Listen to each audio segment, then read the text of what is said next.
Olá, seja muito bem-vindo a mais um podcast Classe Bíblica. Meu nome é Denilson Araújo e eu tenho o prazer de receber hoje aqui na minha frente o meu convidado especial, Pastor Gabriel Guimarães. E aí, pastor, tudo bem? Beleza, tudo bem, Dê? Que alegria estar aqui com você nesse podcast que é uma bênção. Pastor Gabriel Guimarães, ele é bem requisitado. Mas, graças a Deus a gente conseguiu chamar ele aqui. E antes da gente entrar na nossa oração inicial, no nosso tema de fato, eu gostaria que você se apresentasse um pouco para os nossos internautas aí. Quem você é, o que você faz, com o que você trabalha, fique à vontade. Maravilha, eu sou Gabriel Guimarães e eu participo junto à Igreja Adventista, né? Eu sou pastor na Igreja Adventista e atualmente eu sou responsável pelos jovens da Associação Paulista Central. É a região de Campinas e mais 80 cidades, indo ali até as extremidades de São João da Boa Vista, Jaú, entre outros. São um total de 305 igrejas e mais de 13 mil jovens nessas igrejas e eu sou responsável por trabalhar com essa galera dessa faixa etária. Aí alguém vai se perguntar assim, pastor, mas até que idade é jovem? Bem, nós consideramos dos 16 anos de idade até os 35, que é o jovem adulto já, né? Mas começa ali nos 16 anos de idade até essa faixa de idade de 35 anos ali. Você trabalha com jovens. Seria o seu carro-chefe, porque você é departamental de outro departamento também, né? Ficou meio redundante, né?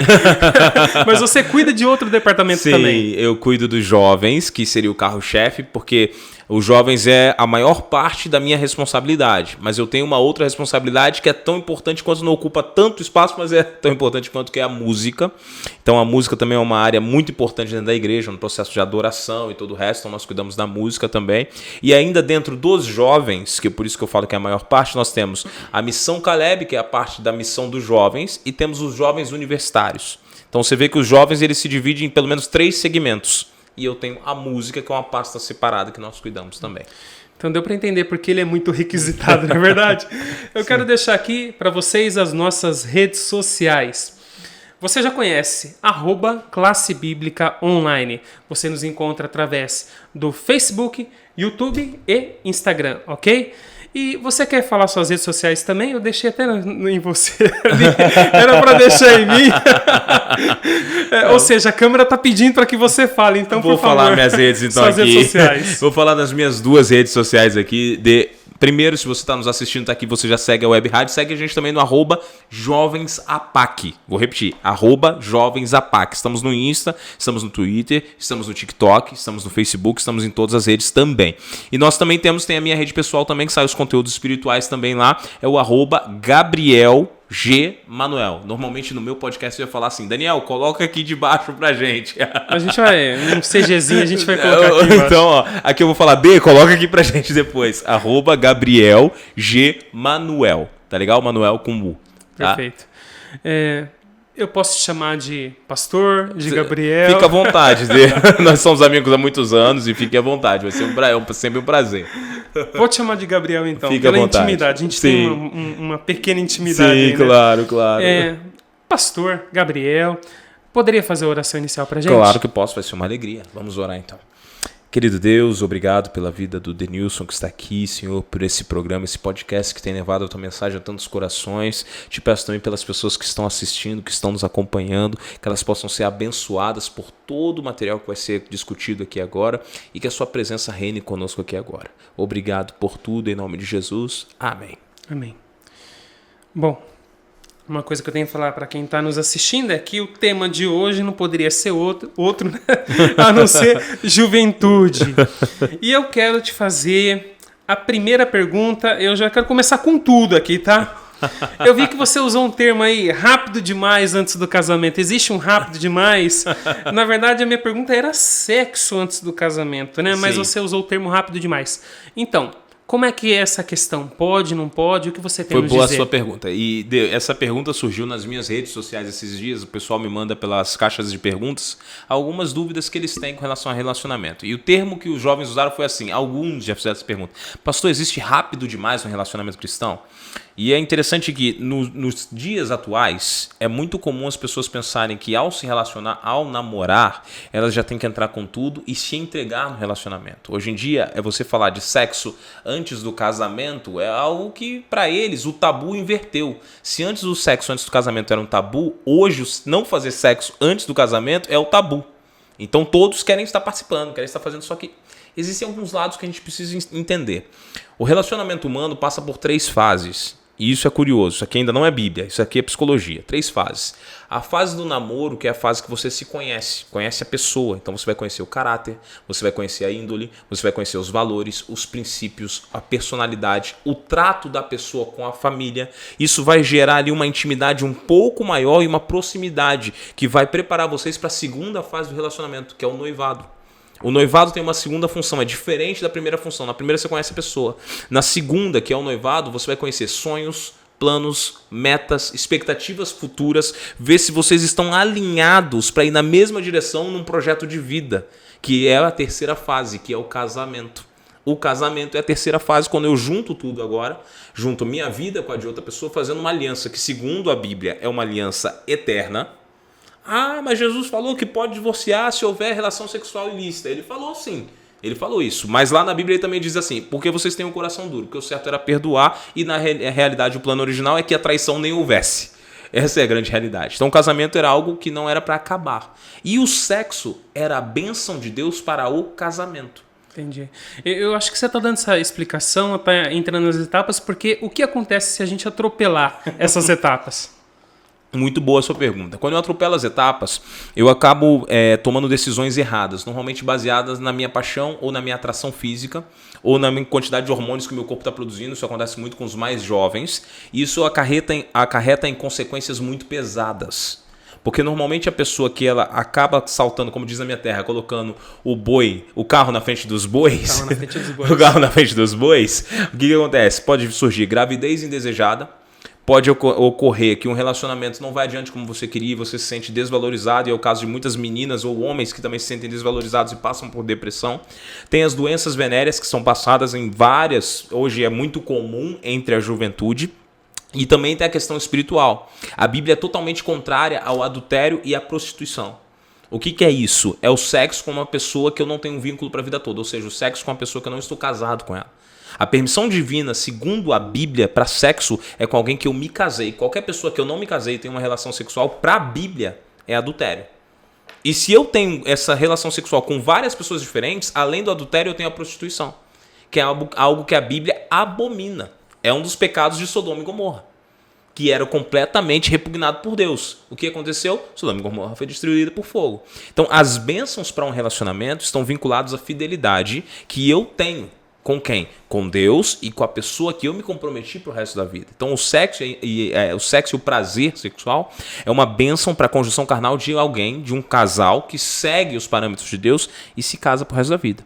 Se eu entrego isso a outra pessoa que eu não me casei, eu estou entregando aquilo que deveria pertencer somente à minha esposa lá no futuro, eu estou entregando para alguém que não é minha esposa. Então já estou adulterando com a minha esposa que seria lá do futuro.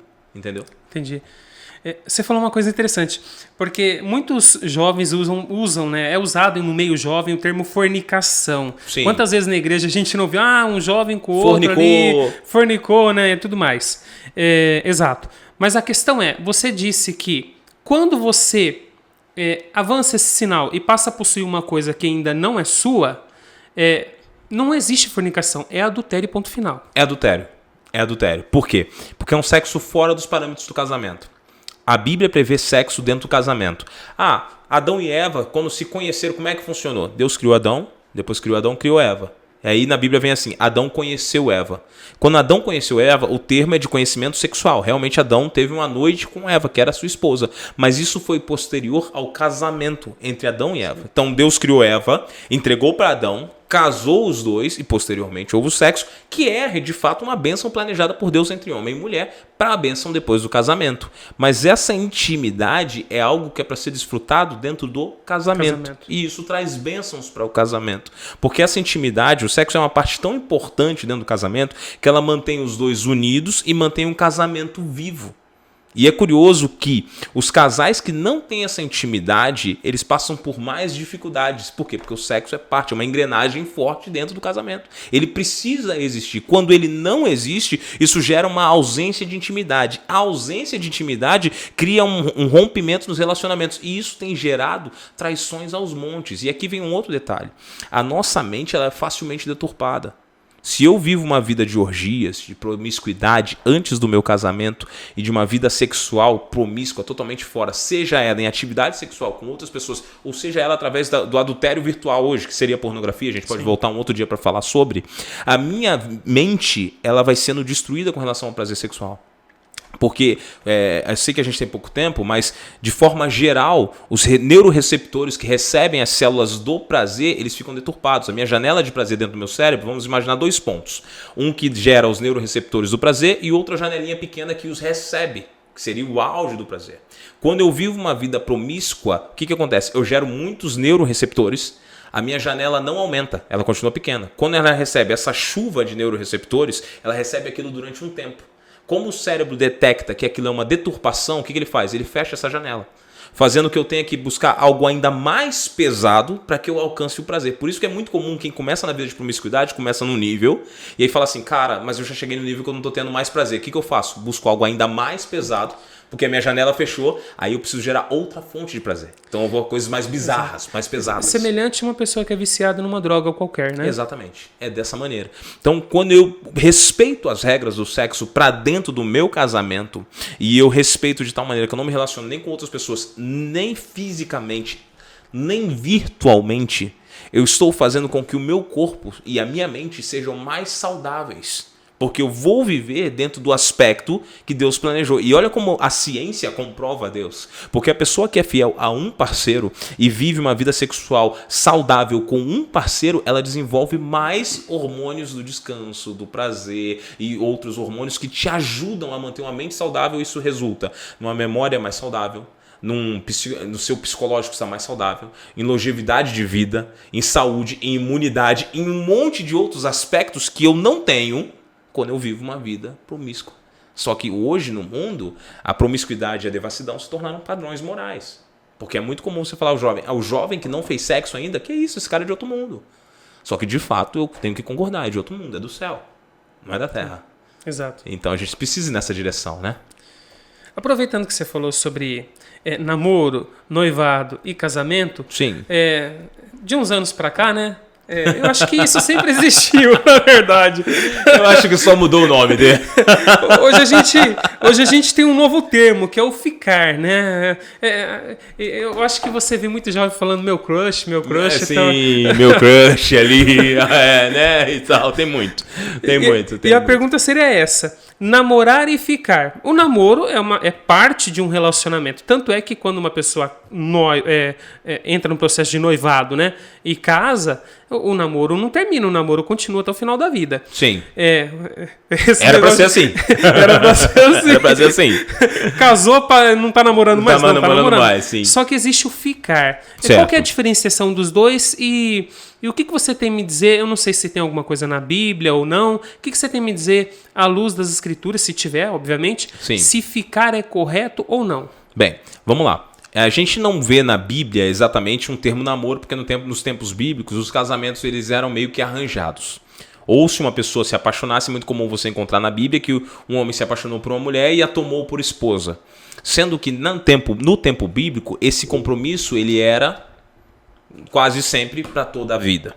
Sim. Com a modernidade chegando e todo o avanço da sociedade no geral, a gente criou então os namoros. E isso não é... O pessoal pode pensar que isso é muito normal. Não é. Até poucas décadas atrás no Brasil, os casamentos ainda eram arranjados. Sim. Hoje é que realmente se respeita, faz o namoro. E o namoro foi feito para quê? Para que você conhecesse as pessoas. Entretanto, o namoro gera um compromisso. E quando surgiu o namoro era alguém se comprometer, tô conhecendo, respeito, não tenho relação sexual com ela ou com ele, não tenho carícias pesadas, mas eu estou conhecendo, como a gente falou aqui na primeira pergunta, né? Então, ao ponto de que eu estou conhecendo, vai me levar para uma próxima fase, no caso noivado, casamento, como a gente já citou aqui. Essa fase do namoro, ainda assim existe um compromisso. No século XXI, a gente vive com uma geração que não se compromete com nada. A gente viu que a adolescência, esses dias eu estava lendo um artigo muito curioso, que esticou a fase de adolescência até os 24 anos de idade. Meu pai, com 24 anos de idade, já estava trabalhando de carteira assinada, sustentando casa. Eu sou adulto homem. Já entendeu? Exatamente. Por quê? A ausência de compromisso gerou uma debilidade. E qual é a debilidade? Namorar é se comprometer com alguém, uma perspectiva de futuro. Ficar é ter um prazer de uma noite, seja ele através de carícias pesadas, relação sexual ou beijos, e vou embora. É uma curtição. Qual é o problema disso para os parâmetros cristãos? Nós não acreditamos em curtição. Porque o nosso corpo, que é o templo do Espírito Santo, que foi comprado pelo sangue de Cristo, não foi feito para dar prazer a outras pessoas e eu ter prazer quando eu bem entender. Até porque a gente já discutiu isso na primeira pergunta, o prazer é uma bênção do casamento. Então, esse termo ficar não é algo que serve pra gente. Eu até respondi uma pergunta dessa nas minhas redes esses dias. Cristão não fica. Cristão conhece pessoas e quando chega ao ponto de conhecer que está gerando um sentimento, começou um sentimento, eu acho que dá pra gente se relacionar, a gente entra no namoro. E no namoro nós vamos estudar, ver se isso é viável pra gente ou não. Porque na fase do namoro é a fase que você conhece e vai decidir se vai adiante ou se não vai. Por isso é perfeitamente comum um namoro acabar. Perfeitamente comum. Mas o namoro é pra isso. Se dá certo ele vai evoluir, se não, não vai. Então cristão não fica. Porque ficar vai te levar à falta de compromisso e pode te levar também a outros tipos de pecados ali. Porque normalmente no mundo de hoje, o ficar... a gente já tá ficando meio velho. Exato. O ficar do nosso tempo era um beijinho e abraço. O ficar de hoje, os caras estão passando noite juntos. E, cara, surreal. Tem filhos de uma ficada. Como é que é isso? Não existe isso. Isso é uma falta de compromisso e uma falta de respeito com o ser humano. Então, dentro da visão de que meu corpo é um templo, e eu estou recebendo Deus comigo, templo do Espírito Santo, fui comprado pelo sangue de Cristo e eu preservo esse templo e valorizo, que é o maior bem que eu tenho na terra, que é o meu corpo não vou ceder meu corpo para uma ficada. Não, eu vou me relacionar com alguém e constituir uma família. Até essa pessoa chegar ao ponto de eu poder me entregar de corpo para ela, vai ter que rolar uma aliança e um casamento, conforme a Bíblia preveu antes. Então não existe ficar pra gente. Perfeito. E eu queria, inclusive, fazer uma pergunta. O ficar, na verdade, é uma atitude que a pessoa tem para não desenvolver um certo compromisso. Sim. Quando as pessoas que têm mania de ficar ficando, tô ficando. Automaticamente elas não desenvolvem um certo compromisso. Essa falta de compromisso é replicada nas demais áreas da vida? Sim, normalmente é replicado nas demais áreas da vida. É muito comum você encontrar pessoas que... hoje a gente tem homens e mulheres que se desenvolveram em suas profissões, que chegaram a um certo patamar de vida, mas na relação familiar eles estão constantemente ficando. Entrando aos 40, 45 anos de idade, ficando. Isso gera uma debilidade lá no futuro. Por quê? O ser humano ele foi feito com certas carências. E o plano divino pra gente é qual? Nós temos 3 decisões importantes na vida. E eu sempre falo isso pros meninos e meninas. A primeira é o Deus que você serve. A segunda é a profissão que você tem e vai levar pro resto da sua vida. A terceira é a pessoa que vai contigo pro resto dos seus dias. Essas 3 decisões formam ali dentro do mental, físico e espiritual o triângulo que você precisa para ter uma vida estável e feliz. As pessoas pensam que para ter uma vida estável eu preciso de dinheiro. Não. Você precisa de estar cercado de certas carências que você tem. Elas são afetivas, espirituais e sociológicas. Ponto. Então, quando eu estou me relacionando com alguém, estou tendo uma família, eu estou suprindo a minha necessidade emocional e sociológica. Então, eu tenho um relacionamento, eu tenho alguém que faz parte dos meus dias, que é a minha esposa que está comigo. Logo, eu vou chegar à fase de ter filhos, de constituir uma família. Isso preenche dentro do meu coração uma lacuna. Que é uma lacuna que o próprio Deus, ele tem o seu lugar, é o centro, é o trono, é de Deus, mas ele deixou essa lacuna lá. E onde é que eu descobri isso? Quando Deus olha para Adão e fala assim, não é bom que o homem esteja só. Far-lhe-ei uma auxiliadora. Depois que faz a auxiliadora, Deus volta e fala assim, agora crescer e multiplicar. Então foi Deus que instituiu. Primeiro você casa, depois você tem filhos. É a ordem normal dos fatores. As pessoas que fazem nessa ausência de compromisso e acabam destruindo a família são pessoas que lá na frente... elas não estão vislumbrando isso. Mas depois de certa idade, quando passar a curtição, o vazio vai ficar. Porque lá na frente, o relógio não para. Em todos nós, enquanto Cristo não volta, vamos ficando os mais velhos. Eu sei bem disso. Os seus estão ficando brancos, os meus estão caindo. Mas, eu estou numa melhor condição que você. Tá. Conforme o relógio não para, conforme eu vou envelhecendo, eu preciso, na minha vida, ter amor de familiares. E nós que estamos na ponta, vamos dizer assim, na ponta aqui de baixo, somos os mais novos de nossa família ainda, nós estamos numa ponta que os mais velhos, querendo ou não, a ordem natural é que eles vão indo embora. E se eu não vou preenchendo a fila para baixo, através de um casamento, de filhos e de uma família, lá na frente essa lacuna emocional pode virar uma depressão, pode virar algumas tendências muito ruins, crises de ansiedade, todo o resto de processos que, no final das contas, vão ser algo nocivo para a nossa vida. Então, se eu quero ter uma velhice saudável, se eu quero ter um futuro saudável, qual é o projeto divino? Casa, tem filhos, Se compromete com a sua família, aprende, porque é o seguinte, eu ainda não tenho, mas vou ter. A gente descobre o amor quando tem filhos, que é aquele momento que você deixa de viver para si, para aprender a viver pelo outro. E todo ser humano precisa disso. Tem gente que chega num limbo, que fica preso num círculo vicioso, que eu sou o centro sempre. Então eu não vou me casar, eu não vou ter filhos, eu não aprendo a dividir, eu sou sempre o centro. Isso me torna um ser humano mais egoísta, isso me torna um ser humano mais centralizador, isso me torna um ser humano mais egocêntrico, isso cria dificuldades no futuro para a vida. Todo mundo precisa passar por todas as fases. É bíblico. Então o conselho é, cara, se comprometa. Não se comprometer é ruim, porque você não aprende a viver por outras pessoas. Então você doa menos de si. Fazer uma outra pergunta agora, mudando um pouco de assunto. Tatuagens. Você tá dando risada porque você encontra esse desafio, né? Você se depara com isso quase todo dia. É muito boa essa pergunta dele. Tem que dar risada. Tatuagem, pode, não pode? Tatuagem pode ou não pode? As pessoas normalmente, quem me escreve, me pergunta assim, pastor, pode tatuagem? Se não pode, me diga um texto bíblico que diga que não pode tatuagem. Claro, eu não vou achar um texto bíblico na Bíblia que diga um autor que fale assim. Imagina no tempo de João, 2000 anos atrás, eu vou mais além, no tempo de Moisés, 3000 e tantos anos atrás, no meio do deserto, quando o povo de Israel não tinha tecnologia, não tinha avanço de nada, e aí de repente surge alguém com uma agulha e vai botando tinta dentro do corpo. Não existia isso. Não existia esse tipo de tecnologia. Então a tatuagem, vamos dizer assim, é até de certa maneira recente em vista dos escritos bíblicos. Entretanto, eu vou encontrar várias passagens bíblicas, como por exemplo Gênesis 1, 27, eu vou encontrar outra passagem bíblica daqui, 1 Coríntios 6, 19 e 20, que vão falar as seguintes coisas. Em 1 Gênesis 1, 27, Deus nos criou a sua imagem e semelhança. Primeiro ponto. Você olha para Deus, você imagina Deus com uma tatuagem tribal aqui na testa ou no braço? Difícil imaginar, Difícil de imaginar dentro da santidade. Segundo ponto, a Bíblia fala, meu corpo é o templo do Espírito Santo. E a Bíblia, quando te diz isso, ela te pede para você preservar o seu corpo.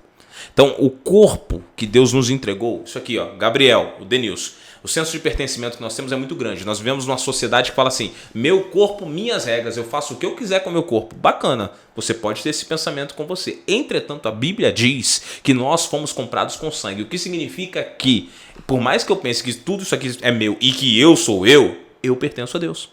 Deus me comprou. E quando eu pertenço a Deus e o meu corpo pertence a Ele, é templo do Espírito Santo, qualquer coisa que venha a me mutilar está ofendendo o Espírito Santo. Está mudando as minhas características, que são características que Deus me deu. Aí algumas pessoas vão falar assim, pastor, mas e se for tatuagens para correção? Como eu já vi em alguns momentos. Existem tatuagens para correção, porque existem pessoas que sofreram queimaduras pesadas. Dá uma cicatriz enorme. Uma cicatriz enorme. Dá uma disfarçada, né? Dá uma disfarçada ali. Existem pontos e pontos. Eu posso corrigir alguns defeitos que surgiram de uma mutilação, de um acidente, de uma queimadura, de qualquer outra coisa? Posso. Isso não vai ofender Deus. Agora, isso não seria considerado vaidade? Então, aí que tá. Vaidade, normalmente para ser uma vaidade, é algo que eu faço para sair do meu normal, para chamar atenção. Mas existem pessoas que pelas fatalidades da vida saíram do normal e ficaram, vamos dizer assim...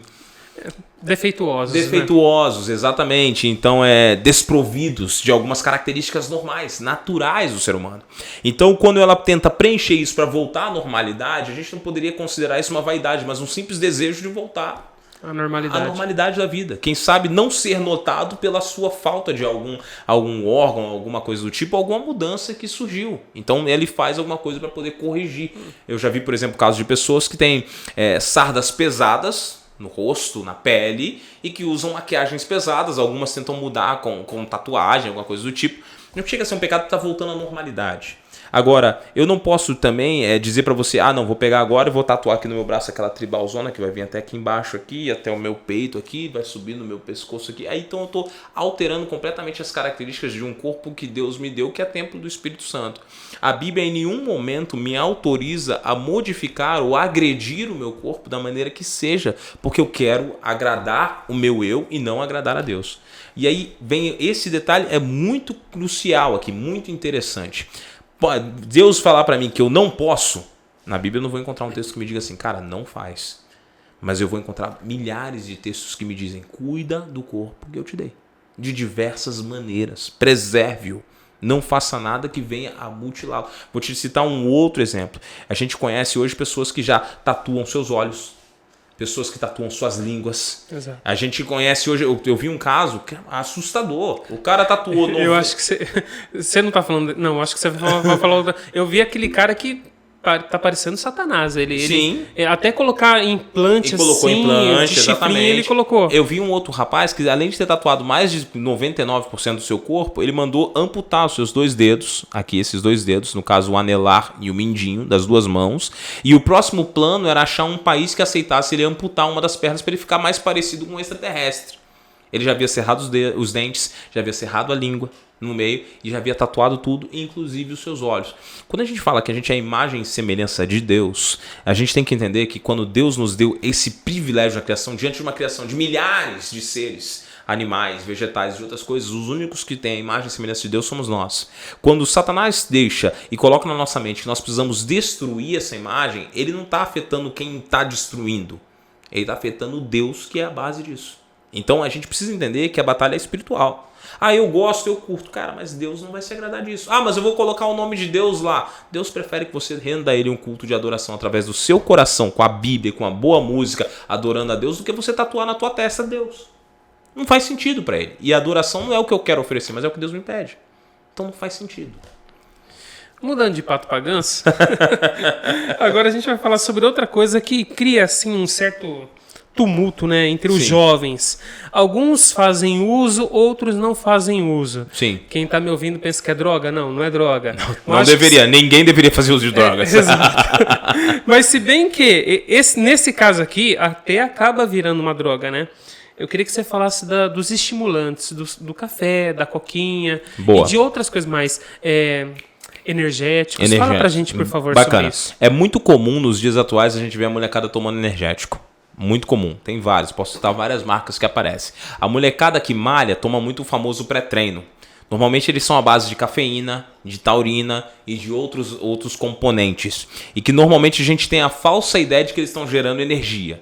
Mas nada gera energia do nada, vamos colocar assim. Apesar de ter ficado redundante, não existe uma bebida que vai te gerar energia do nada. Vou colocar assim. Já existe uma lei científica. Na natureza nada se cria, nada se perde. Tudo se transforma. Tudo se transforma, exatamente. Eu acho que nesse caso dá para aplicar bem nesse contexto. Dá para aplicar. Então eu tomo um energético, aí eu penso assim, cara, tomei aqui 200 ml de energético, ele vai me gerar energia por 6 horas. Não vai. O que ele vai fazer é um trabalho completamente químico. E por que nós somos contrários à questão dos estimulantes? Você tem o seu cérebro que comanda todo o seu corpo e o seu corpo todo está interligado pelo seu sistema nervoso. Que ele tem uma maneira de mandar assim, uma transmissão para o seu cérebro te avisando o que está passando. Isso passa para a dor, isso passa para o prazer, passa para o cansaço, passa para qualquer tipo de incômodo que seu corpo possa ter ou de alegria que seu corpo possa ter. Quando eu tomo energéticos, vou falar com base na cafeína, tá legal? Quando eu tomo cafeína, a cafeína atrapalha, interfere na comunicação do meu corpo com o meu cérebro. Então, se o meu corpo está mandando mensagem de que eu estou cansado, o que a cafeína faz? Ela vai no meu cérebro, tampa as janelas de recepção dessa informação e o meu cérebro para de receber a informação de que eu estou cansado. Se ele para de receber a informação de que eu estou cansado, o meu corpo está cansado, mas o meu cérebro não sabe. Isso gera o quê? Está gerando uma fake news. Exato. Eu estou bem, mas eu tenho energia aqui, mas o meu corpo não está cansado. Tomei um cafezinho e me deu energia. Mentira. Você está cansado, seu cérebro não sabe. O que isso faz? Isso te leva ao esgotamento físico, que vai levar você a se cansar 2 ou 3 vezes mais. Como você mesmo falou ainda agora, quando a gente estava nos bastidores aqui, você vai acabar gastando todas as suas reservas de energia, levando o seu corpo a gastar ainda mais e cobrar um preço mais alto devido aos energéticos. E as pessoas que costumam fazer isso constantemente entram num ciclo de dependência química. Vou citar um fator curioso. Quem toma café durante muitos anos por causa de, vai me gerar uma disposiçãozinha. E isso pode gerar algumas coisas. Por quê? Porque o estimulante pode afetar a tua memória, o estimulante pode afetar teu raciocínio, pode afetar o teu lado cognitivo, pode afetar todos os lados da sua mente. E o uso contínuo disso lá na frente pode acarretar em Alzheimer, pode acarretar em demência, pode acarretar em muitas doenças psicológicas que são terríveis, porque lá na frente você já vai perder um pouco da tua saúde física, do teu vigor físico, da tua massa muscular. Qual é a coisa que você pode manter mais saudável daqui para lá? É a sua mente. E se você não trabalhar para que isso aconteça, lá na frente você vai sentir falta dela também. E eu acho que não tem nada pior do que você chegar lá na frente com 70 anos, 80 anos de idade, ter vivido uma vida, quem sabe, maravilhosa com a sua família e padecer de um dos males mais terríveis da humanidade hoje, que é o Alzheimer. Que é você chegar na sua velhice e a única coisa que você tem, que é as suas lembranças e a sua memória, e ir embora. Você acaba perdendo também. Então, assim, quando a gente fala de estimulantes, são um perigo para novos, para pessoas de média idade e para velhos também. Então, meu recado, não usem estimulantes. Eu tenho uma vida super corrida. Você sabe disso. Você sabe quanto que a gente lutou para estar aqui junto. Eu tenho uma vida super corrida. Eu gosto de fazer atividade física. Tenho atividade de manhã, de tarde, de noite. Atividades de final de semana. E já foi para mim, algum tempo no passado, uma alternativa. Foi no passado uma alternativa. Na época eu estava na faculdade, mais de 10 anos atrás. Só que eu percebi o perigo e eu tive que abrir mão. Então, quando a gente abre mão, a gente precisa montar uma dieta mais firme. Uma noite de sono mais agradável, se preservar, ter, quem sabe, de 6 a 8 horas de sono por noite, manter uma rotina de atividades físicas, nem que seja 3 a 4 vezes na semana, para preservar uma disposição natural. Isso vai te fazer ficar melhor, mais saudável e vai manter uma mente melhor. Então, estimulantes, cara, sai fora. Cai fora. Vamos lá, então. Eu quero fazer uma outra pergunta a respeito de... Tô gostando que aqui é bem eclético. Você vai falar, vem pra cá e tal. O que eu recebo lá no Insta de vários lados aqui, eu contigo eu recebo tudo no dia só. Vamos. Tá muito bom. É que não tem como. Aqui eu tive que fazer um bem bolado aqui. Uma mistureba legal aqui. Não, mas eu tô adorando. Já vou me convidar pra sessão 2. Vamos marcar um dia desse a sessão 2 aí. Aí vai ter mais bucha pra você responder. Vamos lá. Eu queria que você falasse a respeito das artes cênicas. Porque existe um certo preconceito hoje na igreja em relação a teatro. Certo. E quando a gente fala de artes cênicas, envolve teatro. Certo. Mas qual que é a diferença? É possível ter teatro na igreja? De que forma? Então, o teatro em si, ou a arte teatral, né, como eles chamavam as artes cênicas, como você muito bem colocou, na antiguidade, quando surgiu o teatro, ele tinha uma função. Na verdade, ele surgiu há muitos séculos atrás. É comum nas cortes romanas, nas cortes alexandrinas, existia já as encenações, né? E algumas pitorescas, algumas de humor, enfim, várias outras encenações. E durante muito tempo, isso não foi utilizado na igreja em si. Existem teólogos que aconselham a gente a não utilizar. Entretanto, a gente precisa ressaltar o seguinte: existem passagens bíblicas que elas, se forem encenadas, elas vão ensinar da melhor maneira. Cristo utilizava parábolas, contos, que ele contava uma história para poder trazer ensinamentos. Então é possível que, respeitando esse princípio de contar histórias para trazer ensinamento dentro da igreja, não transformar o culto numa peça teatral. Isso não é viável, mas é possível, por exemplo, num culto de jovens, utilizar algumas artes cênicas para ensinar um princípio bíblico ou um valor cristão.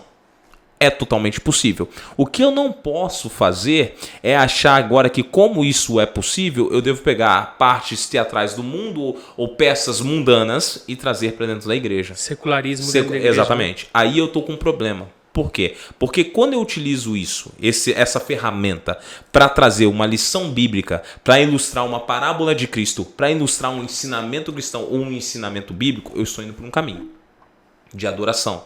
Eu estou, vamos dizer assim, eu estou pegando a parábola que Cristo usava, que era uma ferramenta, estou, quem sabe, utilizando uma forma que se expande dela. A parábola era um conto, eu tenho uma encenação da parábola.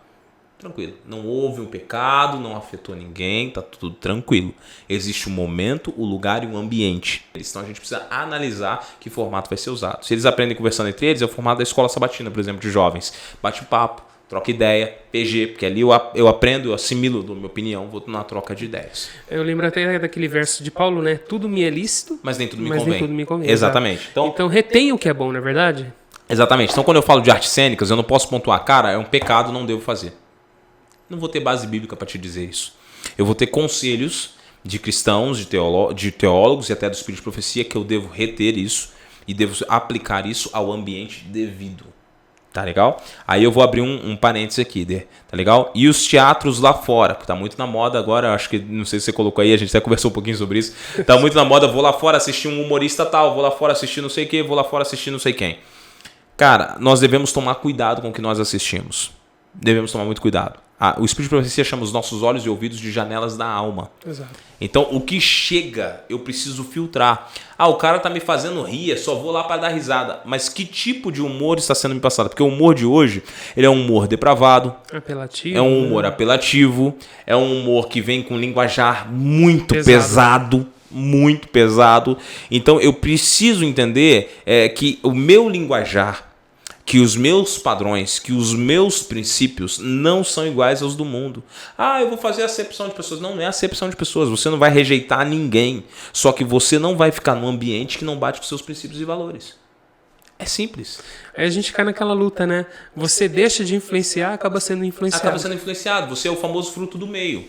Quando você chega nas baladas aí da vida, tem jovens que eles começam a beber, por quê? Porque ele chega numa balada, tem 100 pessoas. Daquelas 100, 98 estão com um copo na mão, com cerveja, com vodka, com sei lá o quê. O cara chegou ali, para ele fazer parte do grupo, ele pega um copo na mão, bota uma bebida lá. Ele pode nunca ter bebido na vida, mas ele, para se sentir parte do grupo, ele tá com o copo na mão. O que ele faz? Qual vai ser o próximo passo?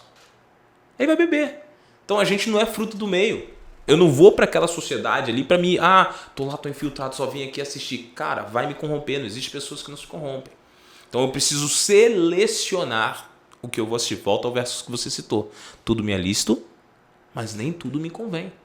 Então eu preciso entender isso. E aí, quando a gente fala disso, cara, céu. Eu gosto muito de falar nas minhas postagens, nos meus vídeos, cara, você é cidadão do céu.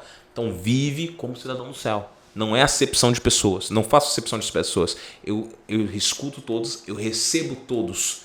Mas eu não aceito os princípios e valores de todos, o que significa que eu não vou viver como todos os outros vivem. Eu, Gabriel, vivo conforme os princípios e valores da Bíblia. Falo com todos, convivo com todos, sorrio com todos, aceito todos. Todos podem ser meus amigos. Maravilha. Mas meus princípios e valores são daqui, não são regidos pela maioria. Isso deveria ser aplicado para todos.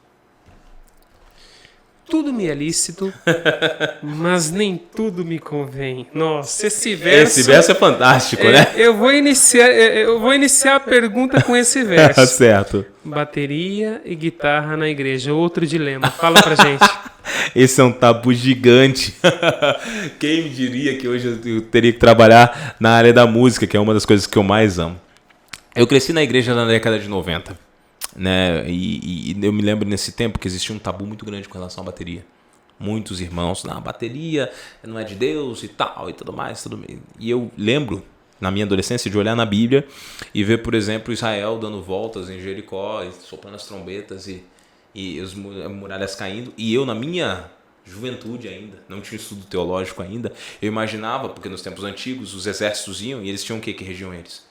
Baterias e bumbos, isso é muito antigo. Isso não é de agora, da Idade Média. Antigamente já existia esse negócio assim. E eu ficava pensando, mas será que tinha? Será que não tinha? Porque nos filmes que eu assistia, tinham. E eu falava assim, se tinha, será que Israel usava? Porque eu acho que não devia usar, porque os irmãos falam que não pode bateria na igreja, não pode isso, não pode aquilo. Por que chegou esse pensamento? Porque as pessoas começaram a demonizar instrumentos. Só que, da mesma maneira que eu demonizo uma bateria, eu posso demonizar um violão, um piano, um trompete, um saxofone. Posso demonizar qualquer instrumento. Dependendo do uso que você faz, né? Dependendo do uso que eu faço. Qualquer instrumento pode ser demonizado. Da mesma maneira, por exemplo, que um púlpito está numa igreja cristã, pode haver um púlpito numa igreja de Satanás. Então, a questão não é o instrumento em si. É a forma que eu devo utilizá-lo.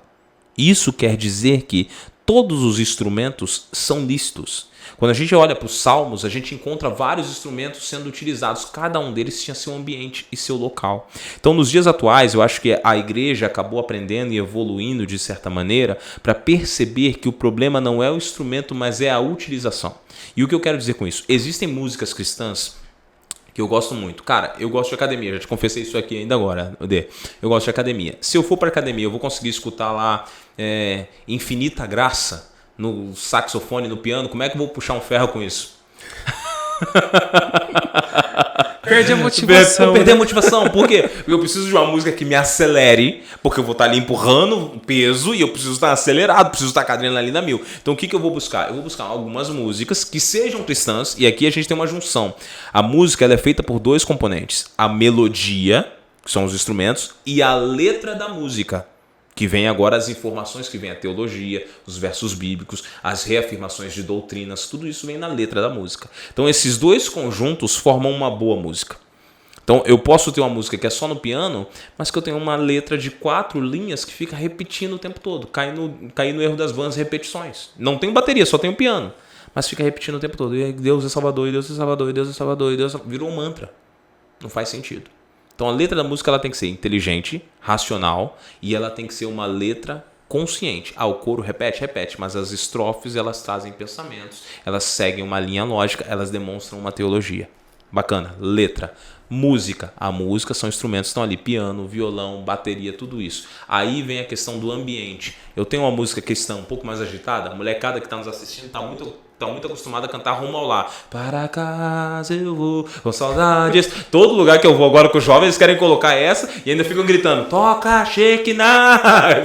Beleza, bacana. As letras dessa música são fantásticas, mas a bateria delas são bem animadas. Quando é que a gente toca elas? Cara, quando a gente está no acampamento de jovens, quando a gente está numa confraternização, quando a gente está no culto de jovens, no comecinho, a gente coloca, a molecada tá alegre, cantou. Mas eu vou entrar no processo de adoração, que eu vou entrar no momento solene. Essa música não cabe na solenidade.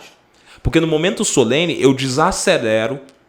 Para quê? Para eu ficar mais racional, para eu ficar mais sensível à voz de Deus que vai ser passada naquele momento. Então, naquele momento de solenidade, de culto, de adoração, eu não posso ter nada que me chame mais atenção do que a palavra de Deus que vai ser pregada naquele momento. Então, a música que deturpa esse momento não é para aquele ambiente. Então, o problema não é a bateria. Você tá entendendo? É a hora que eu vou usar certas músicas. Porque eu posso ter uma música que tem uma bateria mais suave, marcando um ritmo e um tempo, e que me ajuda na adoração. Então eu preciso entender isso. Existem músicas que são cristãs, que eu uso na minha casa para limpar minha casa. Eu quero uma música mais agitada, vou usar lá. Existem músicas cristãs que são mais agitadas, que eu vou usar no meu treino, na academia. Baladinha adventista. Eu nem diria uma baladinha adventista, mas uma mais, né, animada. E existem músicas solenes que eu vou usar no meu culto, músicas que eu vou usar no acampamento. Então as músicas têm várias utilizações. E eu preciso respeitar essas utilizações. Volto a dizer, o problema não é instrumento. É eu saber encaixar cada música no ambiente que está. Então, para aquele que diz assim, a bateria não pode, porque vai fazer isso, isso e aquilo. O cara ainda não estudou todos os processos da música. E aquele que diz, bateria pode, e eu tenho que usar uma música super agitada na adoração. Também não estudou o processo da adoração. Não é um nem outro. Os extremos, né? Preciso de um equilíbrio. Exatamente. Você falou uma coisa interessante aqui, durante praticamente todas as perguntas que você respondeu. Existe uma coisa que está caindo no esquecimento em nossa igreja. Certo. E essa coisa geralmente acontece num sábado de tarde. E você, como líder jovem, eu acho que enfrenta bastante dificuldade em relação a isso. Certo. Que é o famoso culto jovem adventista, o famoso culto JA. Certo. E eu queria que você nos dissesse aqui, se é possível ressuscitar, de que forma que a gente pode trabalhar com as pessoas para trazer, para resgatar o JA e ele não cair totalmente no esquecimento? Essa é uma boa pergunta. O que acontece? Muitas igrejas estão perdendo seu culto jovem. E uma das dificuldades que nós encontramos, a primeira é a seguinte. Normalmente, o brasileiro tem uma formação cristã baseada no catolicismo. E o que eu quero dizer com isso? Estou voltando no princípio da história. A formação católica... E nosso abraço aqui para todos os católicos que estão nos assistindo, tudo tranquilo. Só estou falando da nossa formação histórica. A formação católica é a seguinte, eu vou no culto, no domingo, assistir uma missa, passei minha parte. Então toda a formação cristã do Brasil, seja protestante ou seja católica, é exatamente essa. Eu preciso assistir um culto na semana, já fiz minha parte com Deus. Na igreja adventista, por mais que seja uma igreja protestante, herdou essa referência, assim como todas as outras igrejas protestantes no Brasil. Isso significa que a maior parte da membresia adventista se contenta com o simples fato de que eu vou a um culto na semana e já cumpri minha parte com Deus. Isso não está certo, isso é ruim, mas é a nossa realidade. E qual é o nosso culto principal? Sábado de manhã. Sábado de manhã. Então, quando o cara vai no culto no sábado de manhã, a gente já tem uma dificuldade para ele voltar num segundo culto durante a semana. Agora, você imagina no segundo culto que é no sábado à tarde, depois de algumas horas. Então, isso já é uma das dificuldades que nós enfrentamos. A barriga tá pesada. Tá pesado, tô cansado, exatamente ali. Só que o que nós enfrentamos por aí? Essa é uma realidade que afeta o culto jovem, afeta o culto de domingo à noite, afeta o culto de quarta à noite. Afeta todos os nossos cultos, não é só o jovem. Só que no caso do jovem, por ser no sábado, fica talvez um pouco mais visível. Só que aí tem uma outra realidade. A igreja adventista, que eu tenho visto por aí, eu tenho visitado muitas igrejas, cada sábado eu estou numa igreja diferente, pelo menos em 3 igrejas diferentes. A gente encontra lideranças e lideranças jovens. Normalmente quando a liderança jovem está engajada, eu tenho um culto jovem forte. Quando eu não tenho uma liderança jovem engajada, eu tenho um culto jovem que está a meias. Mas pasmem, mais de 70% das nossas igrejas na APAC tem culto jovem. O que significa que não é uma realidade estar morrendo, porque nem mais de 70 tem culto de quarta-feira. Então a gente ainda está numa estatística boa. O que a gente descobriu dentro dessa estatística? Existe um tripé. Qual é o tripé do jovem hoje? PG jovem, espaço jovem, que é culto de escola sabatina no sábado dos jovens, culto jovem. Se eu tenho um PG jovem durante a semana que é informal, porque eu posso marcar para o jovem na igreja quarta-feira, mas ele não vai se sentir tão à vontade. Mas se eu marco um PG, que ele vai reunir com os amigos, ele vai discutir um pouco de Bíblia, ele vai comer um bolo diferente, com uma pipoca diferente, ele vai dar risada e vai ter resenha lá para ele bater um papo, cara, ele vai estar no PG jovem. Então, o PG jovem que se reúne durante a semana e funciona bem, ela origina uma escola sabatina jovem forte, que é o espaço dele. E aqui vem um segredo. As igrejas antigamente não valorizavam tanto, não precisa ter a sala dos jovens, eles ficam mais aqui na congregação. Nós precisamos ter espaço. Porque no espaço os caras se sentem valorizados, eles vão para lá, eles dão risada, são eles que organizam, eles estão dentro de um outro formato, e aí eles têm o espaço deles, a parede é diferente, não sei o que é diferente, tem um quadro, tem isso, tem aquilo outro, faz um café da manhã diferente. No PG eles já marcam a escola sabatina jovem, e na escola sabatina jovem eles já se reúnem. Dali isso fortalece o quê? O encontro do JA. Então o JA não foi feito originalmente para ele ter a mesma quantidade de pessoas que eu tenho no culto divino. Porque o culto divino é uma junção de todas as faixas etárias. O culto jovem é um culto jovem, que pode abranger, pegar toda a igreja, mas é um culto jovem. Então, um formato diferente que busca atender quem? Os jovens. Então, se eu tenho um tripé funcionando, se você que está em casa, está nos assistindo, te dou a dica aqui. Você é adventista. Cara, faz teu PG jovem. Depois do teu PG jovem, convida do PG jovem para a escola sabatina jovem. Te dou uma outra dica. Vai passar a lição? Não pega um professor só não. Pega a lição que tem 7 dias, distribui um dia para cada jovem. Faz eles estarem lá. Você já engajou 7 pessoas para estarem lá participando, que vão estar contigo, vão trazer outras. Depois da escola sabatina jovem, que está funcionando dali, tu já marca o culto jovem. E o culto jovem não necessariamente precisa seguir uma ordem de ser sempre na igreja. Na agenda que eu entreguei para os meus jovens, nas minhas convenções, eu tenho uma agenda sistemática que diz o seguinte: num sábado à tarde eu tenho culto jovem, culto.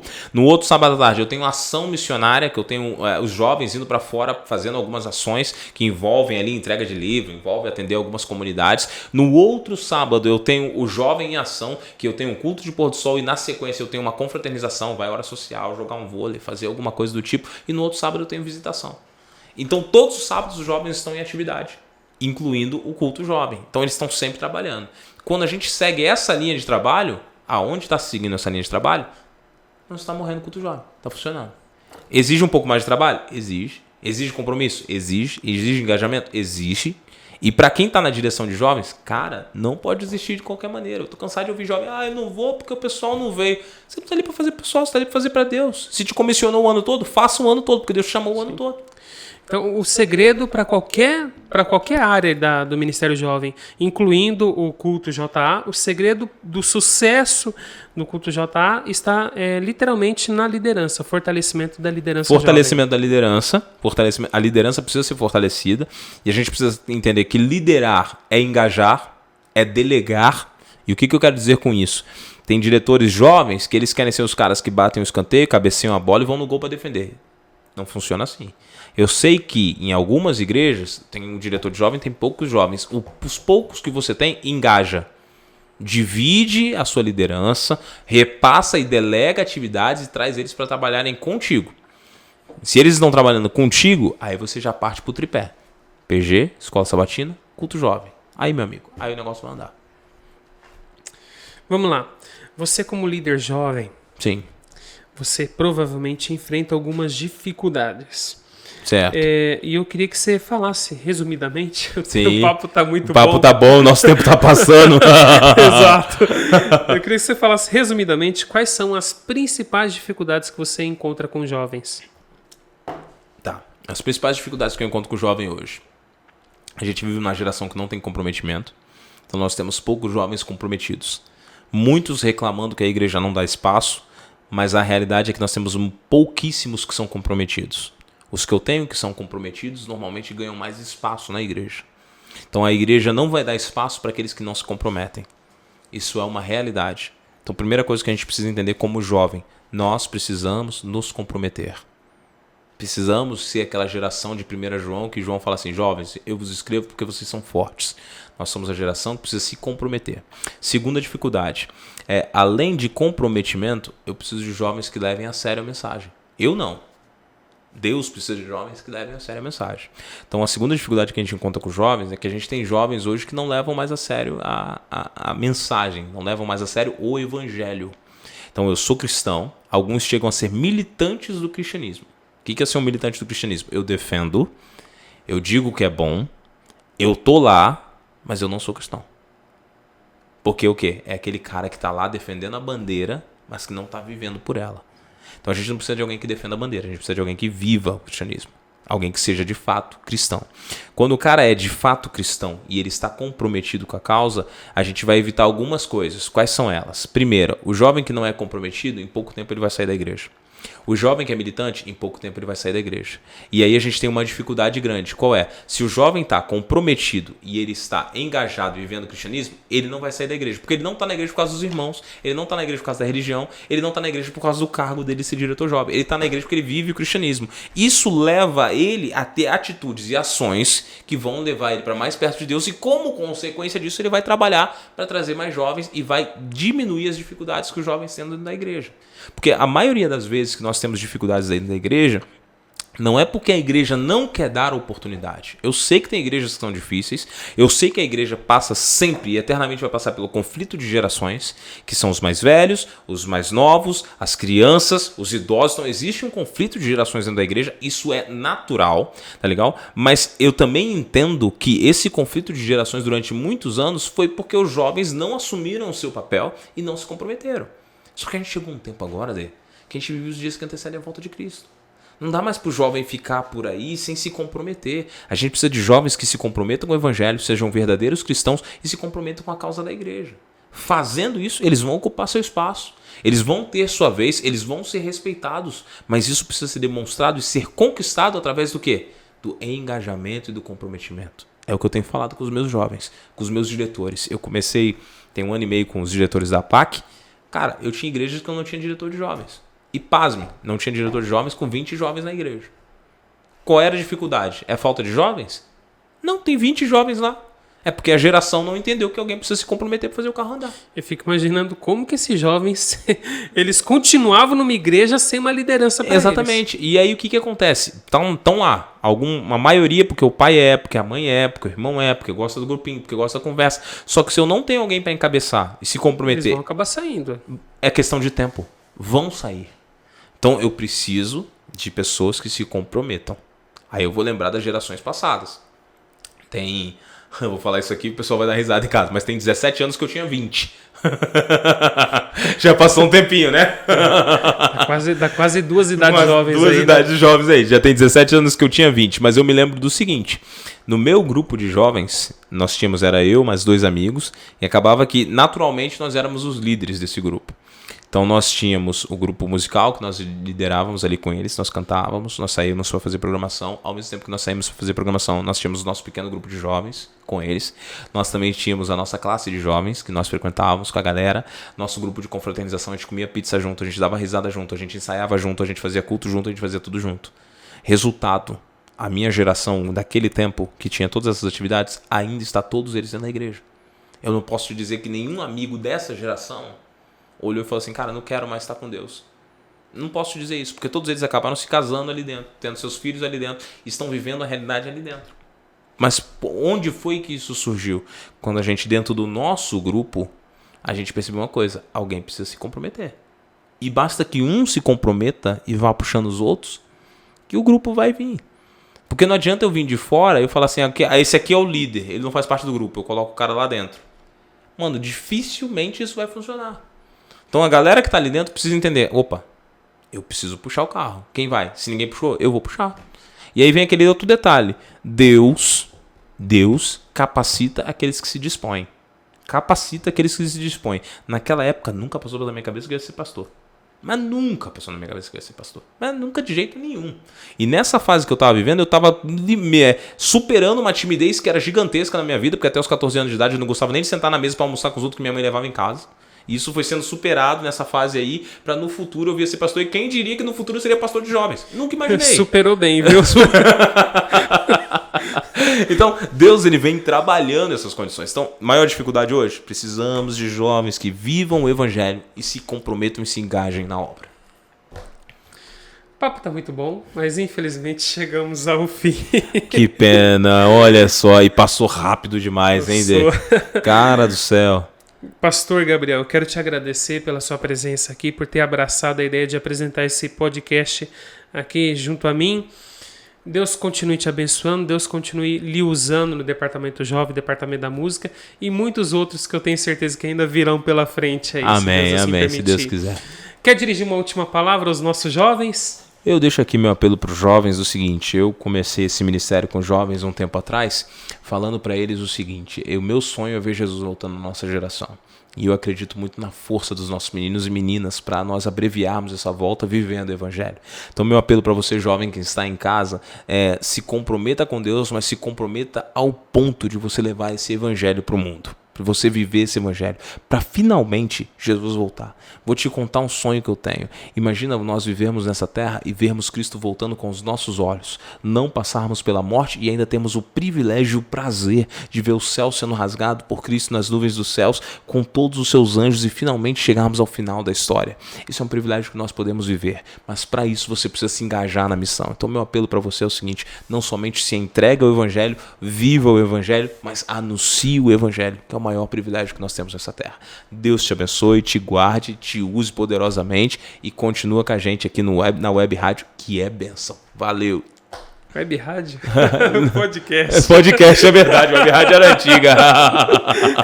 Você faz uma oração pra gente? Faço sim, vamos terminar. É que a camiseta, né? Você tá de frente. Eu tô de frente com a camiseta. Web Rádio Harmonia.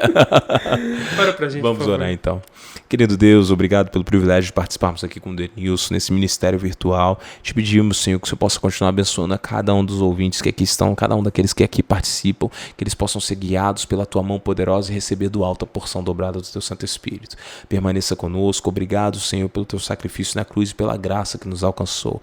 Preenche os nossos corações a cada dia com a Tua presença. Nós te pedimos isso, te agradecemos no doce nome de Jesus Cristo. Amém, Senhor. Amém. E quero agradecer a você mais uma vez pela sua participação, pela sua presença aqui no podcast Classe Bíblica. Deixa aqui mais uma vez as nossas redes sociais. Não esqueça de seguir a gente lá no Facebook, YouTube e Instagram, @Classe Bíblica Online. Além desse podcast, além dos cortes desse podcast, você vai encontrar 20 estudos bíblicos que fizemos um tempo atrás, falando sobre os mais variados temas. Fica à vontade lá para você pesquisar, assistir, tirar suas dúvidas, tá bom? E eu quero agradecer ao pastor Gabriel mais uma vez e eu vou até passar a palavra para você. Fala mais uma vez as suas redes sociais. Oh, maravilha. @jovensapac, segue a gente lá, e @Gabriel G. Manuel. Vai lá que você vai curtir também, segue a gente lá e ajuda a gente nas redes também. Deus te abençoe. Um grande abraço para você. Nos vemos então em nosso próximo podcast Classe Bíblica. Valeu, até lá. Tchau. Tchau, tchau. Valeu, galera.